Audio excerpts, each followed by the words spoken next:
I got the upper hand. I'm winning. I'm going to tell you how I'm winning. Because I had to pay for my wrongs. I was set down for 4.5 years for what I did. And it cost me 4.5 years of my life.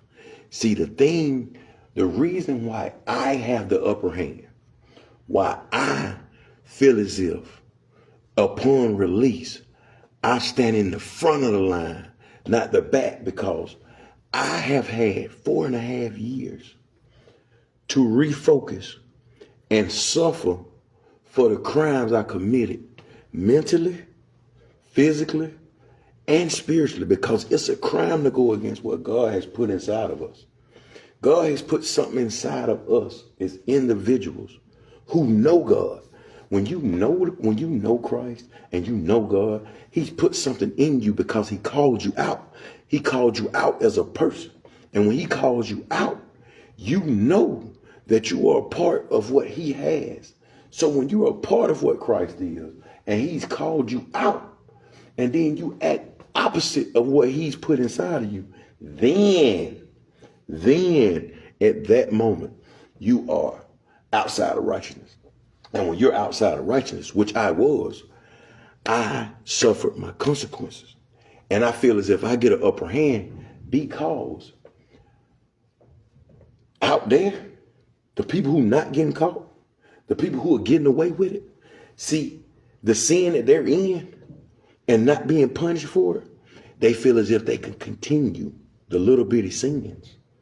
And they won't catch up because they got a house, because you got your house together. You got a house, you got a car, you got a job, your bills coming in as if nothing happens, but yet you'll continue in the little bitty sins and the little bitty things. And just cause everything is okay and it ain't fell apart for you and you barely hanging on, you aren't as grateful to some of the things that I consider myself to be grateful for.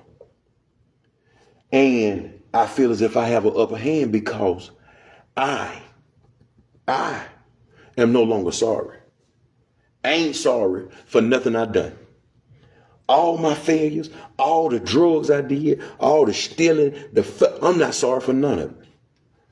I'm apologetic because what I've come to realize is that everybody I cross, everybody I cause harm to, even my family members, my loved ones, God will put me back in front of them to face them and acknowledge the fact where I was wrong. See, everybody can't stand a confrontation.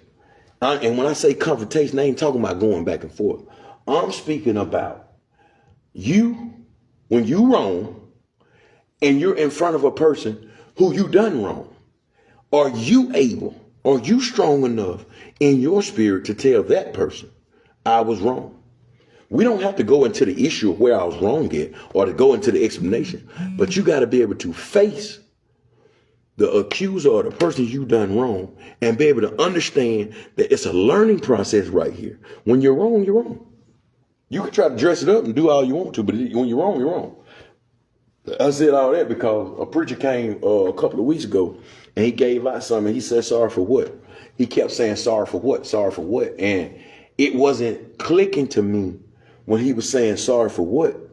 And now that I read over the sheet, finally finished reading over the sheet and studied it, it really made sense to me because first and foremost, anything you have done, or when you tell, oh, I'm sorry I did such and such, I'm sorry I did this, I'm sorry I did that. First and foremost, are you sorry about the consequences? Are you sorry about the time that was lost, the issue that happened? Or are you sorry about how you hurt the individual? Or are you sorry about the act that you committed it yourself, like the act itself? What is it sorry about? So no longer is it sorry because you got to go get forgiveness and be forgiven for it. Let God do it and then eventually get around to the individual or whatever, or suffer the consequences. Take that and push on. And one thing that I've come to realize, that taking responsibility for your behavior as a man, it can be difficult. It can be rough. Women, y'all slide a little bit because we give y'all leeway. But a man, it's difficult for us men deep down inside to understand how to take full responsibility for where our behavior was wrong with us. We'll find. I know me. Now lately, I'm getting better. But sometimes I can find everybody else in fault for how I got to be in the wrong position I'm in. I can go fault everybody else before I decide to take the responsibility and say, hey, yeah, that was me. And this is a part of the walk that I'm getting. I'm talking to myself right now. You don't mess up, but I do. And I'm trying to explain to you the depth of how wronging one person, 20 people, wronging or failing or sinning against individuals who are out to understand what type of individual you are. They love you. People love you. They care for you. And when you wrong people, it changes everything inside of them because you wrong the person. So before I even dig into the end of that, the most important thing about this is, because I always got to give you a verse, because there's nothing in the 66 books. Check this out. It's 66 books in the Bible. My buddies just told me it took 1,500 years, 40 different authors, 66 books. In all that, if you got a religion, I don't believe in religion, but if you got a religion that has a basis and it stems from the Bible, then it's just something else. Because if it just stems from the Bible, if you're using a section of the Bible or parts of the Bible to explain the revelation that you're getting about some kind of religion, it don't make sense to me. Because if you take the Bible and remove the Bible from all the other religions, anything that was said in these 66 books is taken out of all the religions, then what you got left? Tell me, what is it that can compare to how great this book is? It's alive and well. It took over 1,500 years to write this. And you can't make me believe if 40 different people put a book together. You can say it ain't holy. You can say all you want to say, but I believe it. I believe it. And the great part about it is it talks about Jesus. But before we get to Jesus, I want to tell you about David. David was a great guy. David was a great guy. But the thing about David, I want to read it because in Psalm 51:10, I want to read it because I need you to understand why David had to say what he said. And let me give it to you right quick. Psalm 51:10. I'm quick on the draw. Psalm 51:10 say, create in me a clean heart, O God, and renew a steadfast spirit in me. Do not cast me away from your presence, and do not take your Holy Spirit from me. Restore to me the joy of your salvation, and uphold me by your generous spirit. And what the key part of it is, he said, create in me a clean heart. What you got to understand is that David confessed daily. He walked and talked daily. All of him was included with Christ, with God. And they were in one. They was in unison. He was considered a man after God's own heart. But the crazy part is, even though a man after God's own heart, it took a confrontation for him to understand that even though you're walking in a man of God's own heart, you can fail too. And I got it right here. Because you know what David did. David did some low down stuff. And his heart was foul, impure. He put some on the front line. He did some low down stuff. And when what's his name came back to confront him about it, when he was confronted about his situation, he said that, that person should be put to death. And he found out that the man was talking about him. When you're in a situation and you can't even understand that you're the individual that's doing the wrong because you've gotten to a point where you're missing out on the small things. And those are the things what people are looking to pull out and pick out about you because you're held at a different standard. So you have to move different. And David was moving a lot. He was moving in a way that he had to confess his ways. And when he was confronted about a situation, he had to continue to go back to God with that thing. Because when you walking in one with God, it's stuff that you just can't hold on to. It's the confession clean you out. The confession clean you out. You want to keep a clean slate with God. We can work with the people later, and it's a must that we work with the people.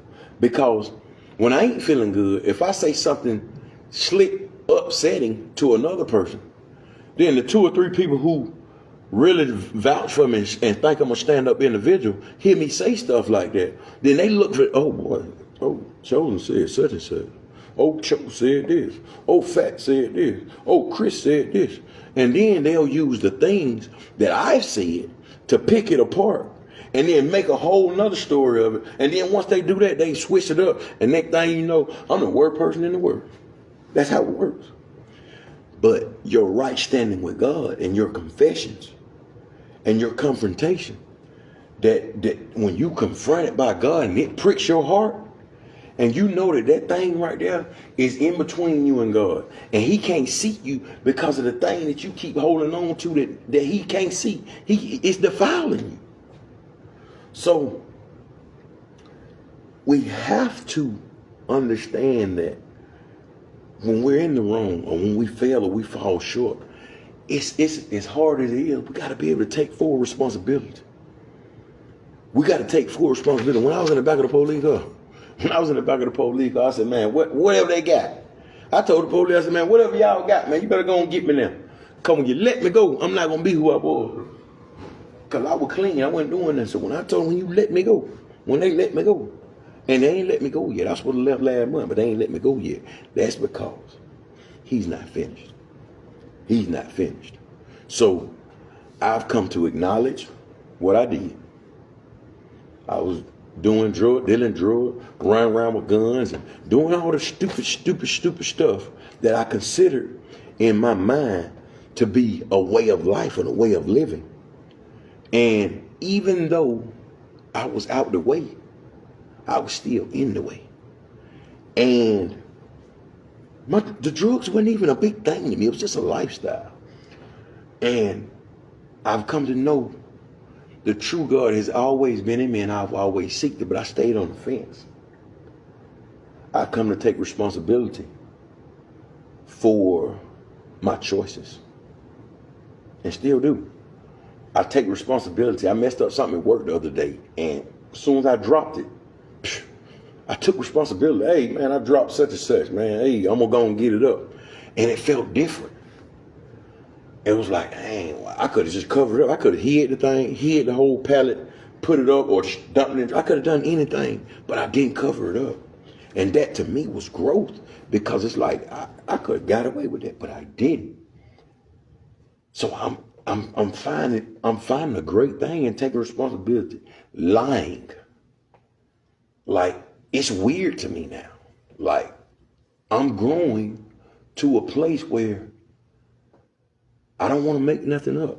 I don't want to pump fake it, because my mind ain't as good as it used to be, and I can't remember most of my lies. So forget them. And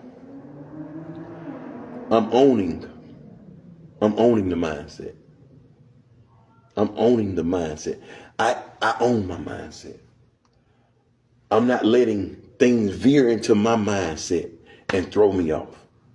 Or if they do throw me, they just toss me a little bit, and I can pull myself back. I don't got to go sit in the corner and pray and, oh, Jesus, I need this. I don't have to do that, because it's different. I own my behavior now. I consider my behavior to affect anybody else around me, because it's people who got faith in me and believe in me. And my behavior cannot be absurd. It can't be ballistic. It can't be something that just happens in an instant. It has to have some kind of thought in it. They say 2 ears and 1 mouth for a reason, because you got to listen more. You got to watch more. Pay attention more. You got to, this right here. Between these 6 inches right here, between these 6 inches, things change. This can't be tamed, but these 6 inches can change everything. Just wait. I can take responsibility now. And last but not least, the decisions I made to get me where I am, they got pros and cons. If somebody talking loud in a restaurant nowadays, I'm trying to leave. I ain't got no kick. I ain't got a point to prove. I ain't no pushover. I ain't gonna be no pushover now. I ain't gonna be no pushover, but I'm not in a place where the decisions I make are gonna be rational. We don't make rational decisions anymore. We talk about it. We listen. We walk away. We grow. We grow. Cause I might not lose, but I might not lose, but I might not win. And then if it goes to something like that, then the next thing you know is back to the same old thing. I can resort back. I might not. Oh wait, he back in prison. What he done did this time? They don't even care no more. After you done been in prison 6 times, they just know you locked back up again. They don't even care. They don't care what you locked up for. They just, oh yeah, he's gonna go back. And I'm not a statistic. And the last but not least, guilt and shame. I don't carry it. I don't carry it no more. And you don't need to carry it. Guilt and shame ain't a part of growth. It ain't a part of a ministry. It's not anything positive about guilt and shame. Get it out. Get it out. We don't hold on to that. We don't contain guilt. We don't hold and squeeze onto something that's going to terrorize us and mold us on the inside and destroy us. We live and breathing on the inside. It's greatness inside of you. You don't spoil it with guilt.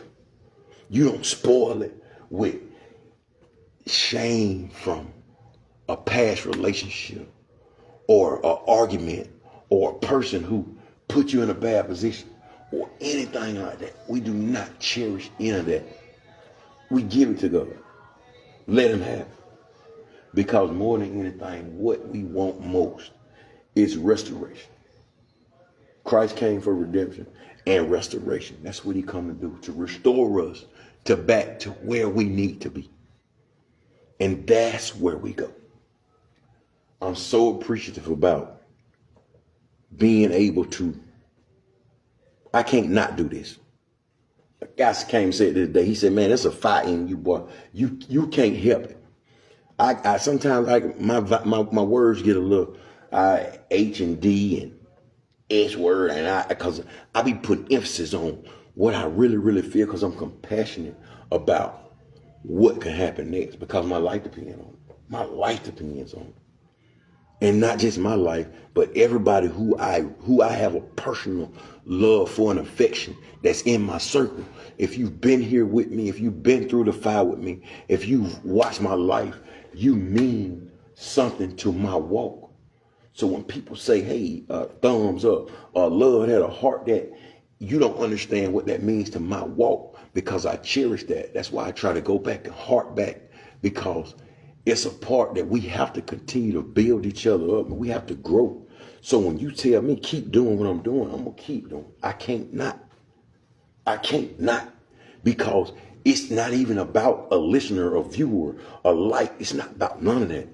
It's about what? The message I've been given, what I got to do, what it's going to take for me to stay in right standing with the man of God and with the God who saved me. Me being the man of God and the God who saved me. To maintain my standing, I must continue to follow through. Listen to me. You can't outlive Jesus. You can't live without Jesus. You can't kill him. You can't impeach him. You can't retire. You can't do nothing. You can't do nothing without Jesus Christ. I believe that. That's in my heart. That's in my soul. If you try to do it outside of it, then, hey, I'm getting out of the way. But I love Jesus Christ. I love you. I thank you for another reflection. I appreciate y'all tuning in. Hey, more than anything, God bless you. I love you.